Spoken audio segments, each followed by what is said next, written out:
देखो हम लोग के पास जो टॉपिक है जिसका नाम है सॉल्यूशन। सबसे पहले तो ये ध्यान में रख लो कि हम लोग के पास केमिस्ट्री में टोटल 10 चैप्टर पढ़ना है। यदि हम फिजिकल का बात करते हैं,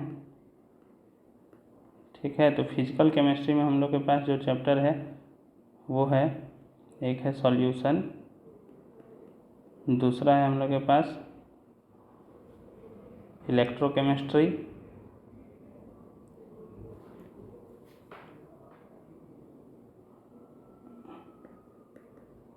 एक मिनट रुकना,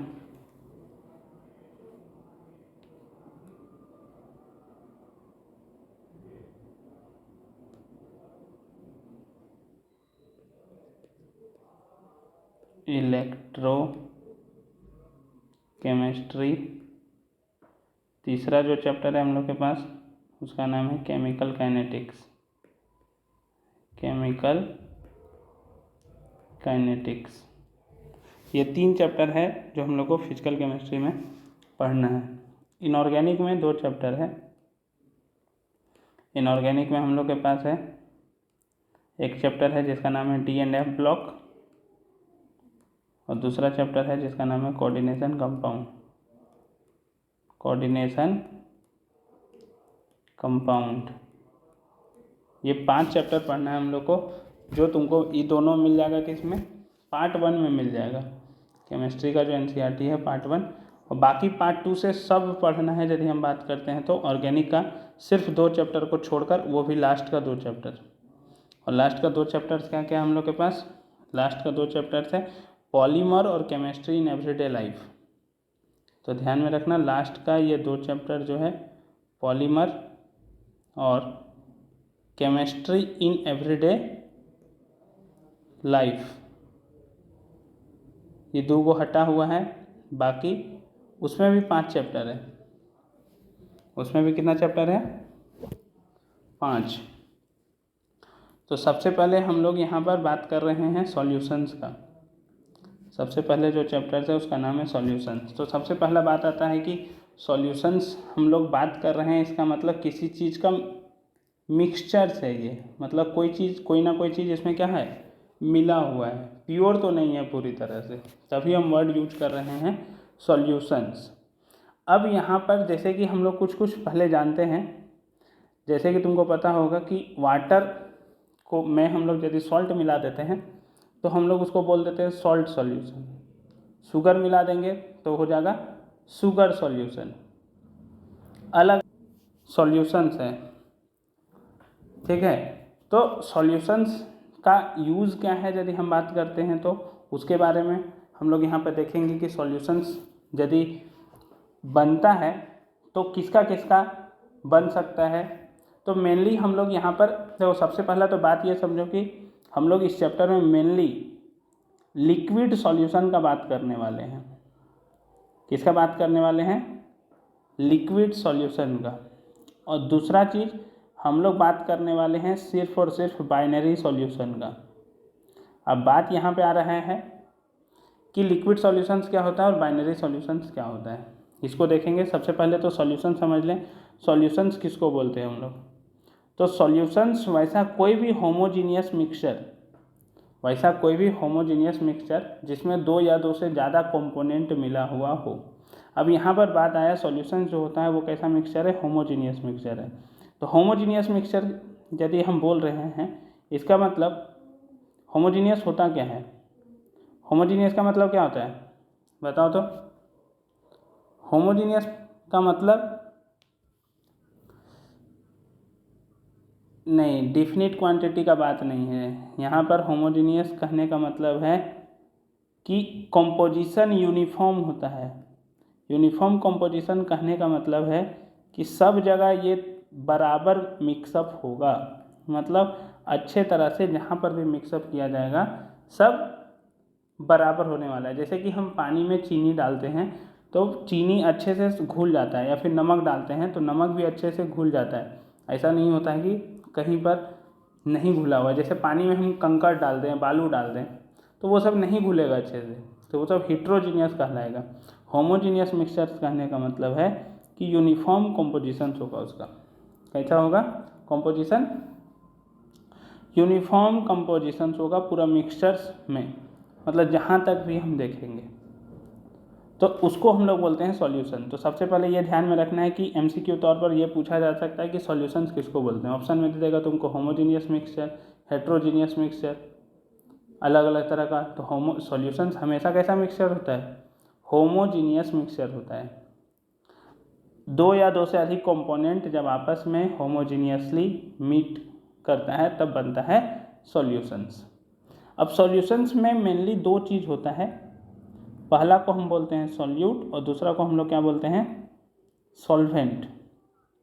सॉल्यूट और सॉल्वेंट मिलकर क्या बनाता है, सॉल्यूशन बनाता है। अब यहाँ पर क्वेश्चन आता है कि सॉल्यूट किसको बोलते हैं और सॉल्वेंट किसको बोलते हैं। सॉल्यूट किसको बोलते हैं और सॉल्वेंट किसको बोलते हैं। सॉल्यूट हम लोग जनरली उसको बोलते हैं जिसका क्वांटिटी क्या होता है, कम होता है, और सॉल्वेंट हम लोग जनरली उसको बोलते हैं जिसका क्वांटिटी क्या होता है, ज़्यादा होता है। ठीक है, लेकिन एग्जैक्ट यदि हम बात करते हैं तो सॉल्यूट उसको बोलते हैं जो डिज़ोल्व होता है, और सॉल्वेंट उसको बोलते हैं जिसमें सॉल्यूट डिज़ोल्व हो रहा होता है। क्या बोलें, सॉल्यूट हम लोग उसको बोलते हैं जो डिज़ोल्व होता है, विच इज़ डिज़ोल्व, मतलब जो घुलता है, और जिसमें घुलता है उसको क्या बोलते हैं हम लोग, सॉल्वेंट बोलते हैं। इन विच सॉल्यूट इज डिज़ोल्व। वर्ड में देखना थोड़ा सा अंतर है, सिर्फ हम यहाँ पे बात कर रहे हैं जो डिज़ोल्व हो रहा है उसको सॉल्यूट बोल रहे हैं, और जिसमें डिज़ोल्व हो रहा है उसको हम लोग क्या बोल रहे हैं, सॉल्वेंट बोल रहे हैं। क्या बोल रहे हैं, सॉल्वेंट बोल रहे हैं। अब यहाँ पर हम यहाँ पे ये बात करना चाह रहे हैं कि बाइनरी सॉल्यूशंस किसको बोलते हैं। देखो बाइनरी सॉल्यूशन का वर्ड आया था यहाँ पर, ऊपर में हम लोग लिखे थे कि लिक्विड सॉल्यूशंस, बाइनरी सॉल्यूशन। तो बाइनरी मतलब जैसा नाम सजेस्ट कर रहा है सिर्फ दो।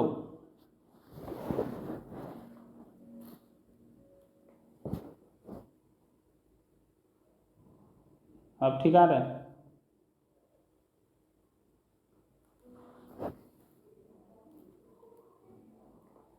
हम बोल रहे हैं बाइनरी सॉल्यूशन उसको बोलते हैं जिसमें सिर्फ दो ही चीज़ होता है, ओनली टू कंपोनेंट।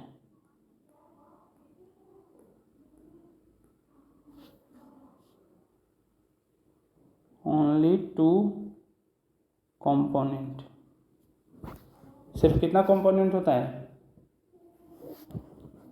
दो कंपोनेंट होगा। तीन कंपोनेंट होगा तो उसको हम लोग बोल देंगे टर्नरी, चार होगा तो उसको क्या बोल देंगे, क्वाटरनरी। लेकिन हम लोग का जो सिलेबस है उसमें मेनली सिर्फ कितना तरह का है, दो कंपोनेंट के बारे में बात करने वाले हैं हम लोग, मतलब सिर्फ और सिर्फ बाइनरी सॉल्यूशंस का बात कर रहे हैं हम लोग।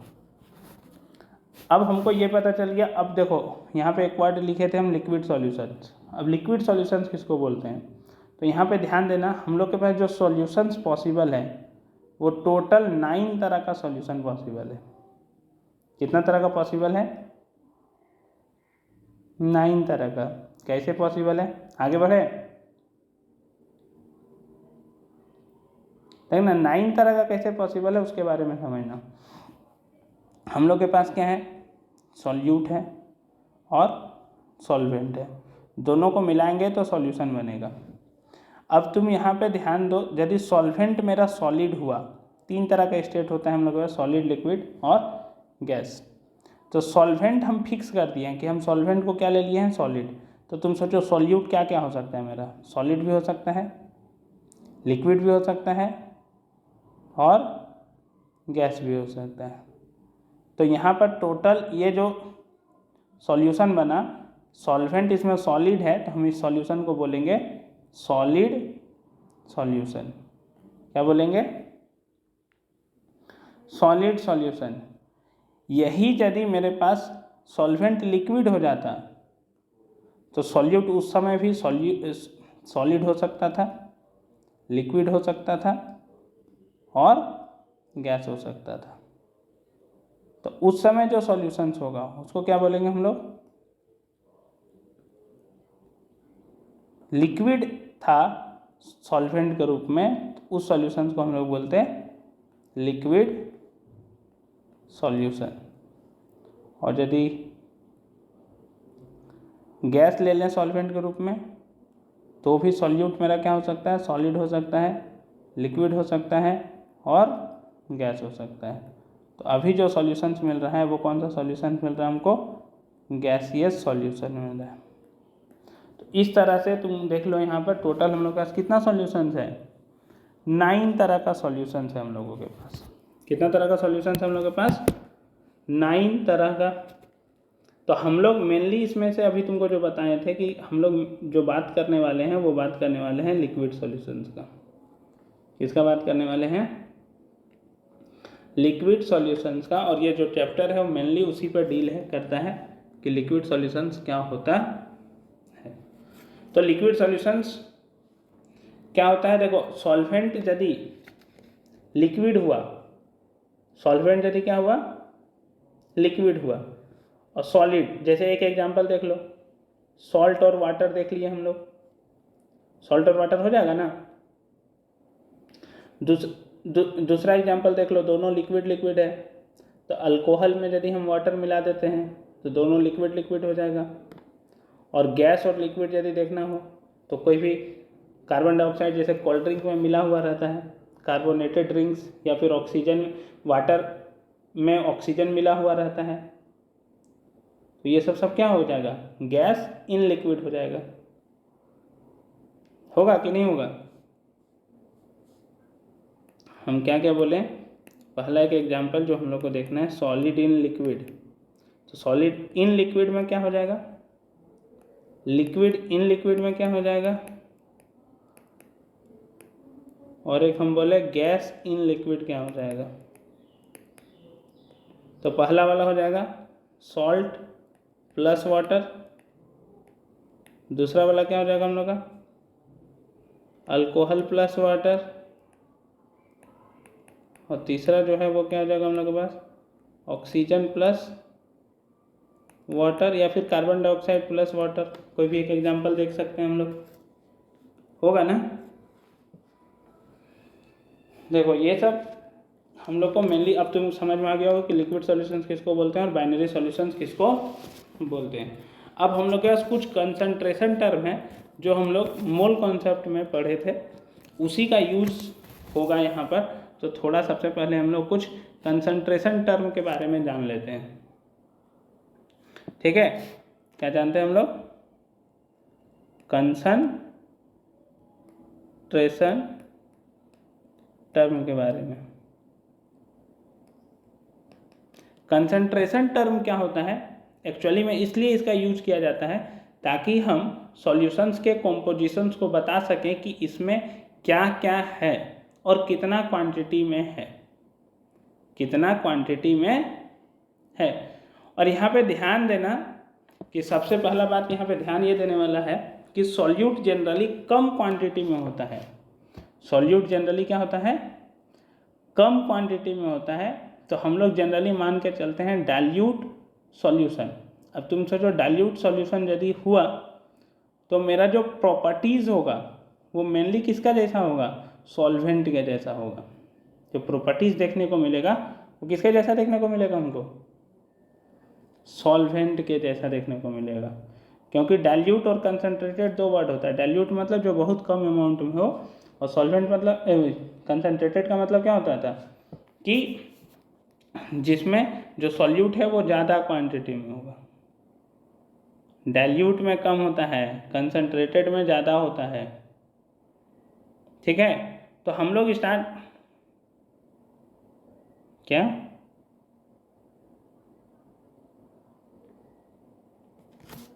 वाटर कम क्वांटिटी में होता है। देखो, ऐसा जरूरी नहीं है, डाइल्यूट और कंसंट्रेटेड रिलेटिव टर्म होता है। यदि हम एक गिलास पानी लिए और एगो में 1 चम्मच चीनी डाल दिए और एगो दूसरा गिलास पानी लिए और उसमें 2 चम्मच चीनी डाल दिए, अब हम पूछ रहे हैं कि कौन कंसनट्रेटेड है और कौन डाइल्यूट है, तो 2 चम्मच चीनी वाला जो होगा वो कंसनट्रेटेड होगा और 1 चम्मच चीनी वाला क्या होगा, डाइल्यूट होगा। इस सेंस में बात करते हैं हम लोग, दोनों रिलेटिव टर्म है, ठीक है। अब एक एक करके हम लोग सारा कंसंट्रेशन टर्म देखते हैं। तो उसमें जो सबसे पहला टर्म है वो है मास परसेंटेज। सबसे पहला जो टर्म है वो कौन सा है, मास परसेंटेज। इसको हम लोग W/W परसेंट से डिनोट करते हैं, वेट बाय वेट परसेंट। देखो केमिस्ट्री में मास और वेट दोनों सेम होता है, फिजिक्स में अलग अलग होता है, लेकिन केमिस्ट्री में जो मास और वेट है दोनों क्या है, सेम है।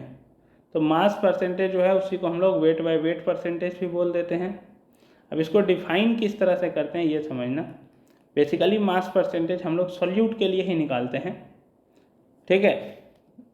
तो बेसिकली जिस कंपोनेंट का हमको निकालना होता है, जैसे कि वेट बाय वेट परसेंट निकालना है हमको, तो ऊपर में हम लोग लिखते हैं mass of solute divided by weight of solution या फिर मास ऑफ सॉल्यूशन इनटू 100। अब तुम सोचो कि हम लोग के पास दो चीज़ है, मान लो एक है W1 और एक है W2। W1 जो है वो क्या है, मास ऑफ सॉल्यूट। W1 जो है वो क्या है, मास ऑफ, और W2 जो है वो है मास ऑफ सॉल्वेंट।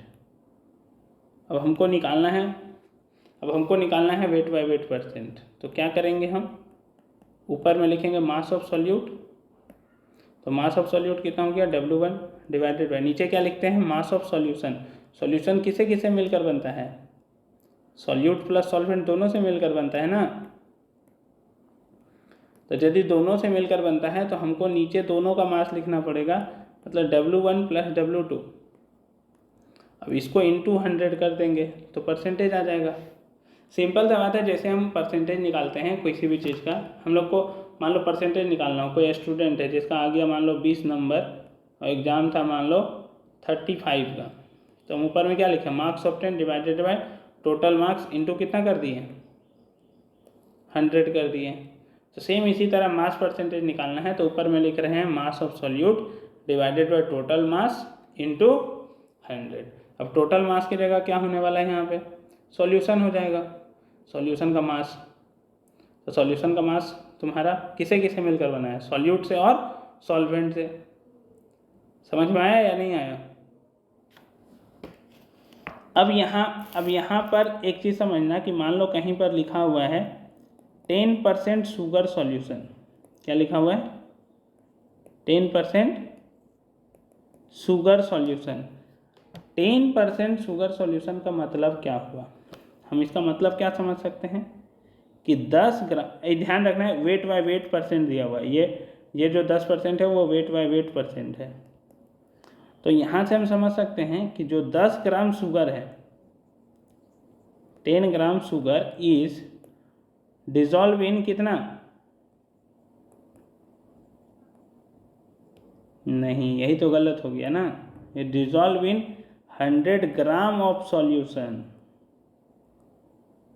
यहाँ पे नीचे देखो सॉल्यूशंस के रेस्पेक्ट में बात कर रहे हैं हम। यदि वाटर के रेस्पेक्ट में बात करेंगे हम तो हमको बोलना पड़ेगा 10 gram sugar in 90 gram of water, क्योंकि शुगर और ये दोनों के मिलने के कारण बना है वो उतना ग्राम, ठीक है। देखो 10% है तो परसेंटेज जो है वो पूरा टोटल सॉल्यूशंस के रेस्पेक्ट में निकाल रहे हैं हम लोग। तो यहाँ पर यदि हम गौर करेंगे तो हम लोगों के पास 100 ग्राम में है वो 10 ग्राम। तो वाटर के रेस्पेक्ट में बात करेंगे तो तुम सोचो सॉल्यूशन का 100 ग्राम वेट है, तो सॉल्यूट का यहाँ पे 10 दिया हुआ है, मतलब सॉल्वेंट का कितना होगा, 90 ग्राम ही होगा ना। तो ये चीज़ समझना ज़रूरी है कि हम किसके रेस्पेक्ट में बात कर रहे हैं। तो 10 ग्राम 100 ग्राम सॉल्यूशन में है ये बोलो, या फिर 10 ग्राम शुगर जो है वो 90 ग्राम ऑफ वाटर में है, ये हम बोल सकते हैं। ये समझ में आया? तो ये पहला टर्म हुआ हम लोगों के पास। अब इसी तरह दूसरा टर्म है हम लोगों के पास, इसी तरह हम लोगों के पास क्या है, दूसरा कंसंट्रेशन टर्म है जिसका नाम है वॉल्यूम बाय वॉल्यूम परसेंटेज। क्या है? आगे बढ़े ना।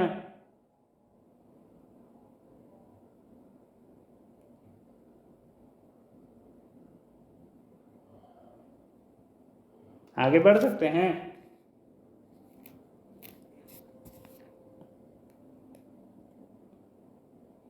आवाज नहीं जा रहा है क्या? बोले आगे बढ़ सकते हैं?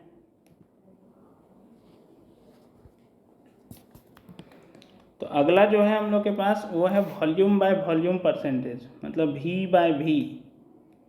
सेम उसी तरह यहाँ पर भी है कि यदि हमको V बाय V परसेंटेज बोला गया है तो ऊपर में क्या लिखेंगे, volume of solute divided by, नीचे क्या लिखेंगे,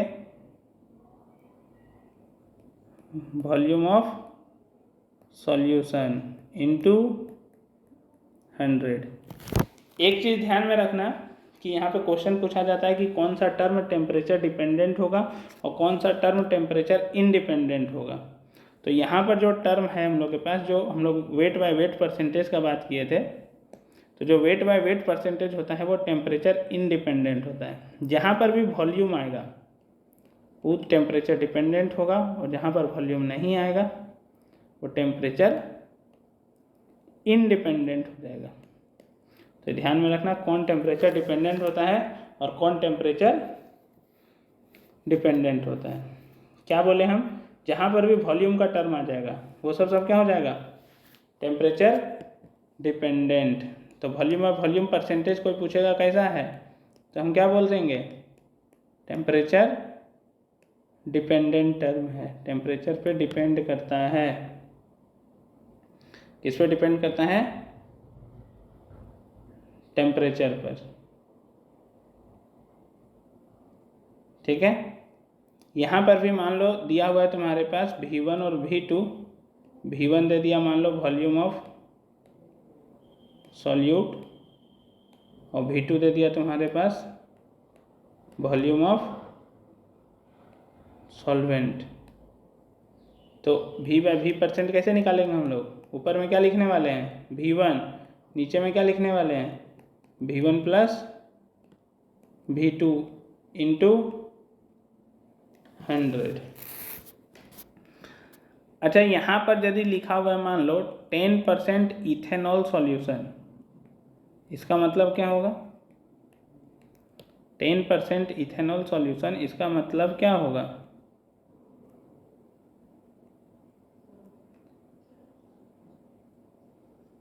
सॉल्यूशन के रेस्पेक्ट में बात कर रहे हैं।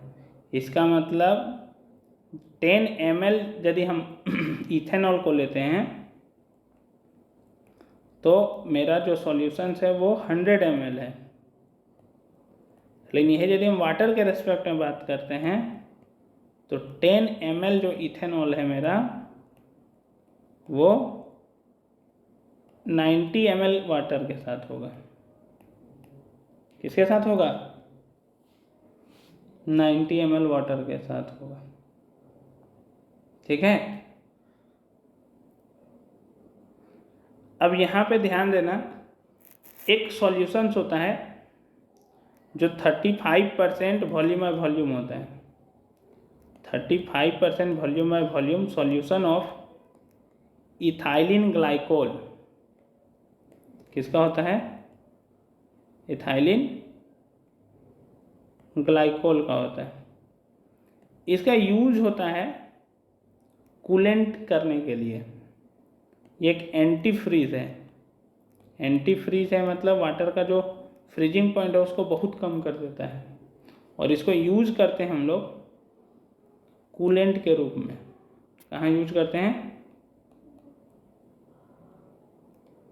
कूलेंट मतलब जो इंजन वगैरह है उस सबको ठंडा करने के लिए यूज किया जाता है। Used in cars for cooling the engine. ये इसका यूज है। तुमसे पूछ सकता है कि इथाइलिन ग्लाइकोल जो हम लोग यूज करते हैं वो एंटी फ्रीज जो है, तो क्या काम है उसका? तो कूलेंट के रूप में यूज करते हैं। ये क्या करता है कि फ्रीजिंग पॉइंट को ही कम कर देता है। ये क्या करता है? फ्रीजिंग पॉइंट को ही क्या कर देता है? कम कर देता है। जैसे हम लोगों के पास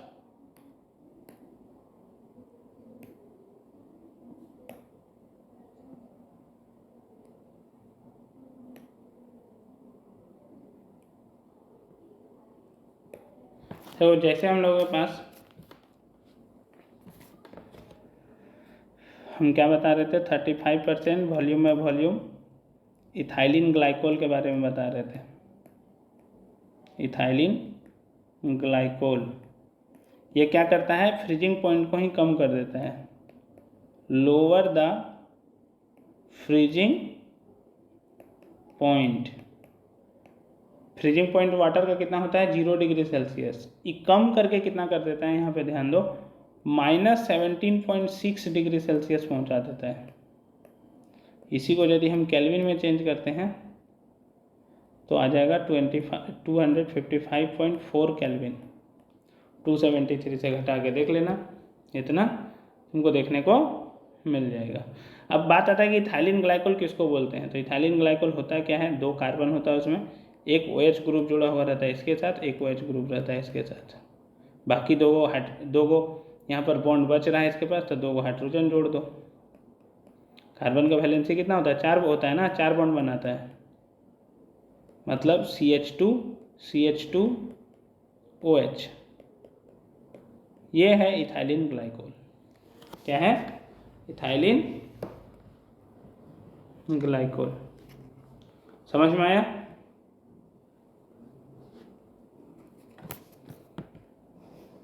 इसका यूज कहाँ कहाँ होता है? तो 2 चीज़ हम लोग पढ़े हैं, 2 कंसंट्रेशन टर्म अभी पढ़े हैं। पहला वेट बाय वेट परसेंट और दूसरा वॉल्यूम बाय वॉल्यूम परसेंट।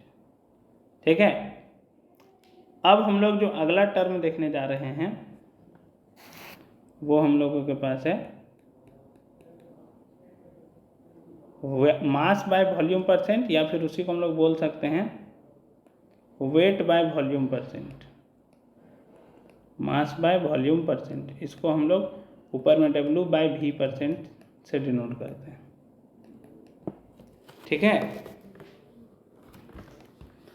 अब यहाँ पे ध्यान देना कि ऊपर में मास लिखा हुआ है और नीचे में वॉल्यूम लिखा हुआ है। ऊपर में क्या लिखा हुआ है? मास, और नीचे में क्या लिखा हुआ है? वॉल्यूम लिखा हुआ है। तो यहाँ पे थोड़ा सा ध्यान देना है कि क्या अंतर होगा इसमें।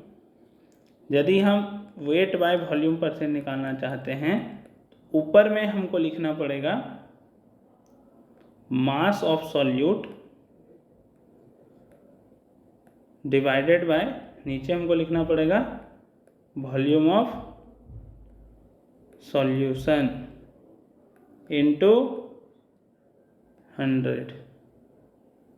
Mass of solute divided by volume of solution into 100 हो जाएगा। मतलब 100 ml सॉल्यूशन है यदि मेरे पास, तो कितना सॉल्यूट का मास है वो होता है वेट बाय वॉल्यूम परसेंट।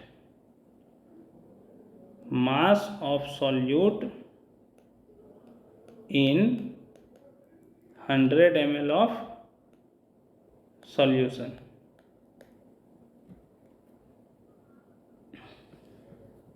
एक मिनट, मास ऑफ सॉल्यूट होगा mass of solute in 100 ml of solution. यहाँ पे ध्यान ये देने वाला है कि अब सोचो, अब तुम्हारे पास लिखा हुआ है मान लो 10% वेट बाय वॉल्यूम, ठीक है, शुगर सॉल्यूशन। अब मान लो लिखा हुआ है, तो इसका मतलब क्या हुआ? 10 ग्राम शुगर जो है वो 100 ml ऑफ सॉल्यूशन में है। किस में है? 100 ml ऑफ सॉल्यूशन में है। अब यहाँ पर एक चीज़ ध्यान देना कि जिस तरह हम पिछला 2 केस में आसानी से सब्ट्रैक्ट करके लिख दे रहे थे कि 100 ml है तो घटा देते हैं, तो 10 ml था तो 90 ml हो जा रहा था, और 100 ग्राम था तो 10 घटा दे रहे थे तो 90 ग्राम हो जाएगा। अब यहाँ पर यूनिट चेंज है, ये यूनिट वॉल्यूम में है और ये यूनिट जो है वो किस में है, मास में है, ग्राम में है। तो हम डायरेक्टली नहीं सब्ट्रैक्ट कर सकते हैं। अब यहाँ पर यदि हमको सब्ट्रैक्ट करके निकालना भी होगा तो यहाँ पर जो रोल होगा वो डेंसिटी का आ जाएगा। किसका रोल आ जाएगा, डेंसिटी का। और डेंसिटी बराबर होता है हम लोग के पास मास बाय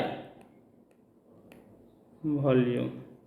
तो क्वेश्चन में जब तक डेंसिटी नहीं दिया रहेगा तब तक हम लोग आसानी से चेंज नहीं कर पाएंगे, आसानी से चेंज। देखो हम लोग वेट बाय वॉल्यूम परसेंट तक देख लिए थे और वहाँ पे बात कर रहे थे हम लोग कि दोनों सेम नहीं होना चाहिए। जैसे कि 10% हम बात किए थे, यदि वेट बाय वॉल्यूम दिया हुआ है तो इसका मतलब क्या हुआ, 10 ग्राम जो है वो 100 ml सॉल्यूशन में है और यहाँ पर दोनों का यूनिट अलग अलग है, यहाँ 100 ml है, यहाँ 10 ग्राम है, तो हम डायरेक्टली इसको सब्ट्रैक्ट नहीं कर सकते हैं। यहाँ पर जो रोल आ जाता है वो आ जाता है डेंसिटी का। तो एक चीज़ यहाँ पे ध्यान देना, एक क्वेश्चन इस तरह से पूछा जाता है, यहाँ पर एक इस तरह का रिलेशन हम लोग के पास आ जाता है कि तुम्हारे पास वेट बाय वॉल्यूम परसेंट दिया हुआ है, वेट बाय वेट परसेंट दिया हुआ है और डेंसिटी भी दिया हुआ है। ठीक है, क्या क्या दिया हुआ है, weight by volume percent, weight by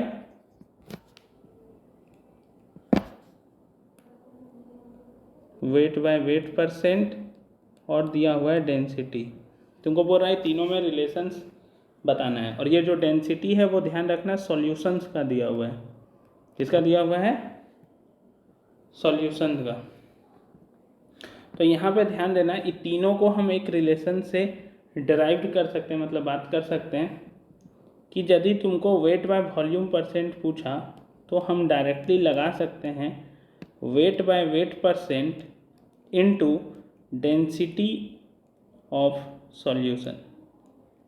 ये ध्यान में रखना, वेट बाय वॉल्यूम परसेंट यदि पूछा तो हम इस फॉर्मूला को अप्लाई कर सकते हैं, wait by weight percent into density of solution. एक डाउट आ सकता है कि कैसे, तो तुम ध्यान देना, वेट बाय वॉल्यूम परसेंट क्या होता है, ऊपर में वेट और नीचे में वॉल्यूम। यहाँ पे तुम सोचो हम क्या लिखे हैं, वेट बाय वेट परसेंट लिखे हैं, तो वेट बाय वेट लिखे हैं मतलब mass of solute divided by क्या लिखे हैं हम, सॉल्यूशन का मास होगा, यहाँ पे मास ऑफ सॉल्यूशन नीचे होगा, और इनटू डेंसिटी ऑफ सॉल्यूशन में हम क्या लिखेंगे, mass of solution divided by volume of solution. लिखेंगे कि नहीं लिखेंगे, अब देखो मास ऑफ ऊपर में था सॉल्यूट और इंटू 100 भी था, तो इंटू 100 को हम इधर लिख देते हैं। तो तुम गौर करना, यहाँ पर ये जो मास ऑफ सॉल्यूशन है और मास ऑफ सॉल्यूशन कट जाएगा, तुम्हारे पास बचेगा सिर्फ mass of solute divided by volume of solution into 100। तो इसीलिए हम बोल रहे हैं कि डायरेक्टली हम इसको याद रख सकते हैं कि वेट बाय वॉल्यूम परसेंट यदि दिया हुआ है हम लोगों के पास और डेंसिटी दिया हुआ है, ये तीनों में से कोई भी 2 चीज़ दिया हुआ है, तो हम आसानी से तीसरा चीज़ को क्या कर सकते हैं, कैलकुलेट करके निकाल सकते हैं। कैलकुलेट करके क्या कर सकते हैं, निकाल सकते हैं। समझ में आया क्या बोला? जैसे एक एग्जाम्पल के तौर पर देखते हैं, एक क्वेश्चन देखना तब थोड़ा हो सकता है। देखो क्वेश्चंस क्या है तुम्हारे पास, calculate weight by weight percent of 10 gram sugar in 40 gram of water. कितना होगा, 10 gram sugar 40 gram of water में है, तो तुमसे पूछ रहा है वेट बाय वेट परसेंट बताओ। तो हम कैसे करेंगे, फॉर्मूला डायरेक्ट लगाना हो तो वेट बाय वेट परसेंट बराबर क्या होगा, ऊपर में सॉल्यूट नीचे में सॉल्यूशन, सॉल्यूशन करेंगे तो कितना हो जाएगा 10 + 40 इंटू 100, तो ऊपर में हो जाएगा 10 ग्राम, नीचे में हो जाएगा 50 ग्राम इंटू 100, ग्राम ग्राम ख़त्म, 50 का टेबल से यदि हम देखें तो 100 2 बार में कट जाता है, मतलब कितना परसेंट हो दिख रहा है, 20% कि नहीं, 20% आ गया। मान लो हमको नहीं फॉर्मूला पता रहता तो यूनिटरी मेथड से भी बना सकते थे कि देखो टोटल 10 ग्राम था, 50 ग्राम में 50 ग्राम में है 10 ग्राम, तो 1 ग्राम में कितना हो जाएगा 10/50, तो 100 में कितना हो जाएगा, तो 10/50 इंटू 100। ऐसे डायरेक्टली हम ऐसे भी लगा सकते थे यदि हमको उस तरह से नहीं पता रहता तो। अब इसी क्वेश्चंस का दूसरा पार्ट क्या बोलता है, ये तो पहला पार्ट था, इसी क्वेश्चन का तुमसे दूसरा पार्ट बोलता है कि find weight by volume percent if density of solution is 1.2 ग्राम पर ml। डेंसिटी ऑफ सॉल्यूशन कितना है 1.2 ग्राम पर ml। तो देखो डायरेक्ट हम इसमें फॉर्मूला पुट कर सकते हैं, अभी जो तुमको हम बताए थे कि वेट बाय वॉल्यूम परसेंट बराबर क्या होगा, वेट बाय वॉल्यूम परसेंट बराबर wait by weight percent into density. ध्यान रखना है कि डेंसिटी हम किसका पुट कर रहे हैं, सॉल्यूशन का पुट कर रहे हैं, पूरा सॉल्यूशंस का। अब देखो वेट बाय वेट परसेंट हम निकाल चुके हैं 20 है, डेंसिटी ऑफ सॉल्यूशन भी पता है हमको 1.2 है, दोनों को मल्टीप्लाई करेंगे क्या निकल जाएगा, वेट बाय वॉल्यूम परसेंट निकल जाएगा। मतलब तुम्हारा हो जाएगा वेट बाय वॉल्यूम परसेंट बराबर 20 इंटू 1.2, 240 होगा, 24% हो जाएगा। ठीक है, मान लो फॉर्मूला याद रहने से देखो आसानी से बन जाएगा, फॉर्मूला याद नहीं रहता तो भी बनता, ऐसा नहीं है कि नहीं बनता, लेकिन उसमें थोड़ा सा हमको दिमाग लगाना पड़ता। कैसे दिमाग लगाना पड़ता, हमको क्या दिया हुआ था, डेंसिटी ऑफ सॉल्यूशन दिया हुआ था, हमको वेट बाय वेट परसेंट दिया हुआ था, मतलब हमको पता था कि 100 ग्राम में वो 20 ग्राम है, 100 ग्राम में कितना ग्राम है 20 ग्राम है। हमसे पूछा कितना में है, हमसे पूछा है ml में, तो इस जो 100 ग्राम है इसको किस में बदलना पड़ता, हमको ml में बदलना पड़ता। और हमको पता था कि डेंसिटी बराबर क्या होता है, मास बाय वॉल्यूम, मतलब वॉल्यूम बराबर हो जाता है मास बाय डेंसिटी। ठीक है, सॉल्यूशन का ही निकाल रहे हैं, ध्यान रखना। तो मास ऑफ सॉल्यूशन कितना है 100, डेंसिटी ऑफ सॉल्यूशन कितना है 1.2,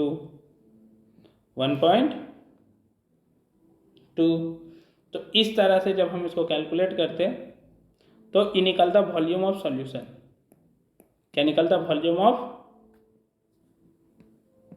सॉल्यूशन, मतलब 100 डिवाइडेड बाय 1.2 ml में 20 ग्राम है। अब ml ही क्यों पुट किया, क्योंकि डेंसिटी मेरा ग्राम पर ml में दिया हुआ था, तो इसी तरह 1 ml में निकाल लेते हम, 20 डिवाइडेड बाय 100, और वो जो 1.2 है वो कहाँ चल जाता, ऊपर चल जाता, और 100 ml में फिर पूछता तो 20/100 इंटू 1.2 इंटू 100 हो जाता, होता कि नहीं होता। तो यहाँ से भी सॉल्व करते तो आ जाता 24%, लेकिन यहाँ पर थोड़ा सा ज़्यादा कैलकुलेशन करना पड़ता, इसीलिए वो बोला फॉर्मूला याद रख लेना, वेट बाय वॉल्यूम परसेंट बराबर क्या होगा, wait by weight percent into density of solution. ठीक है, आगे बढ़े। अब हम लोग के पास है मोल फ्रैक्शन।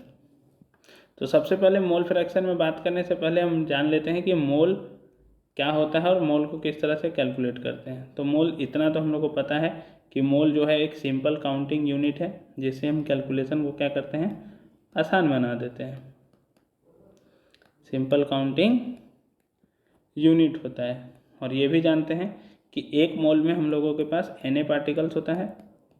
Na मतलब एवोगैड्रो नंबर, हाँ, जिसका वैल्यू है 6.022 इंटू 10 की पावर,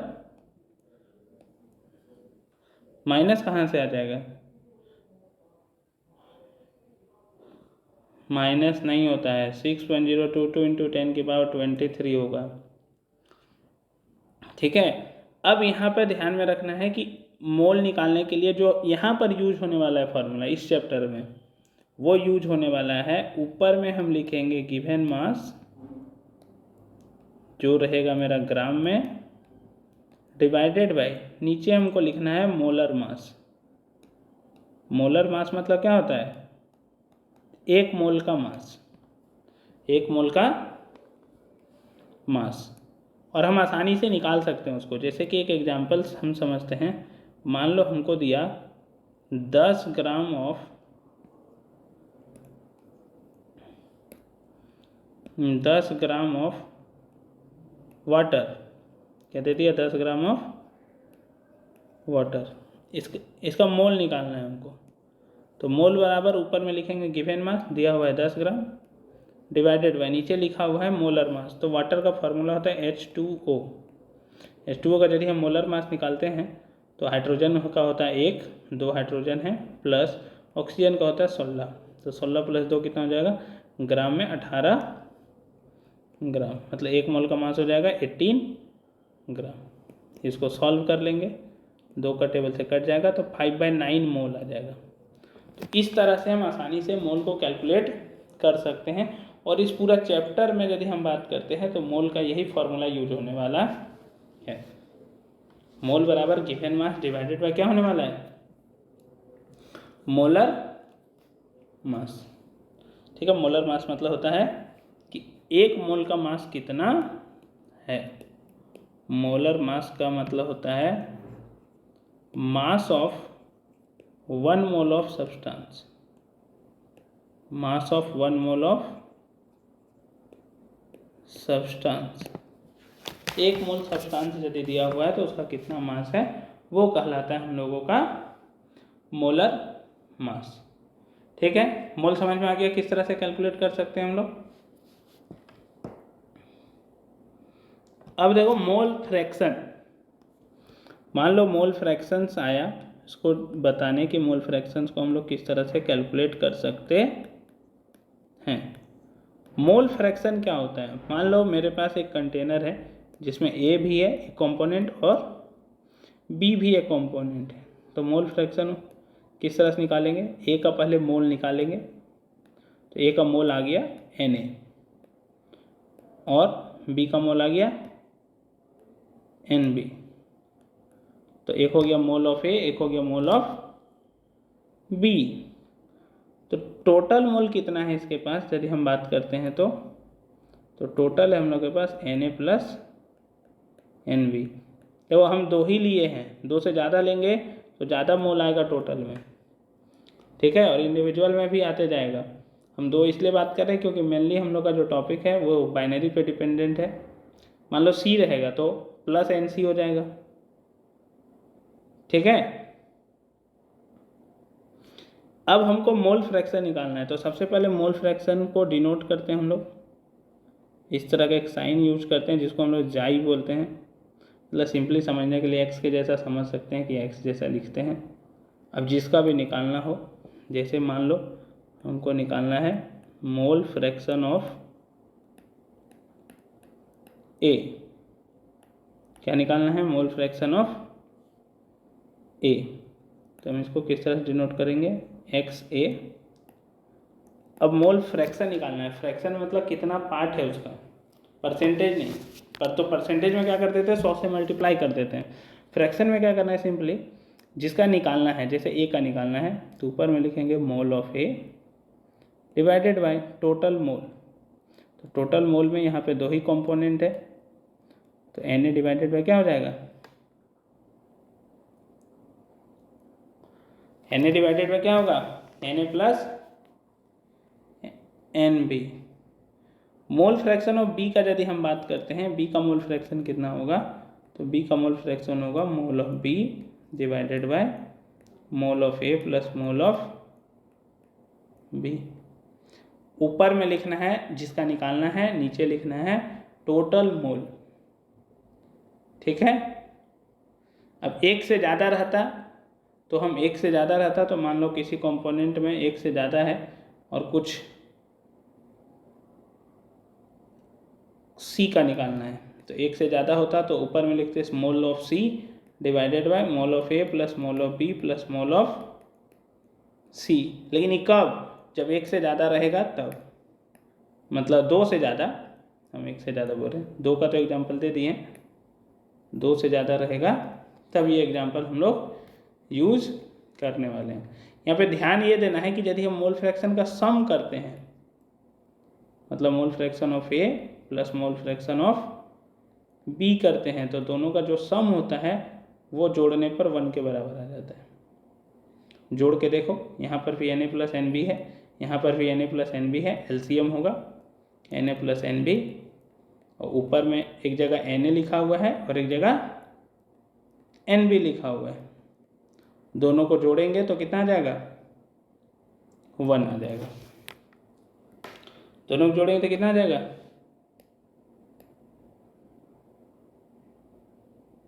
बोलो,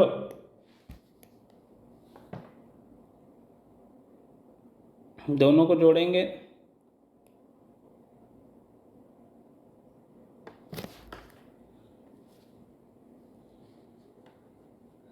मोल फ्रैक्शन क्या है, समझ में नहीं आया,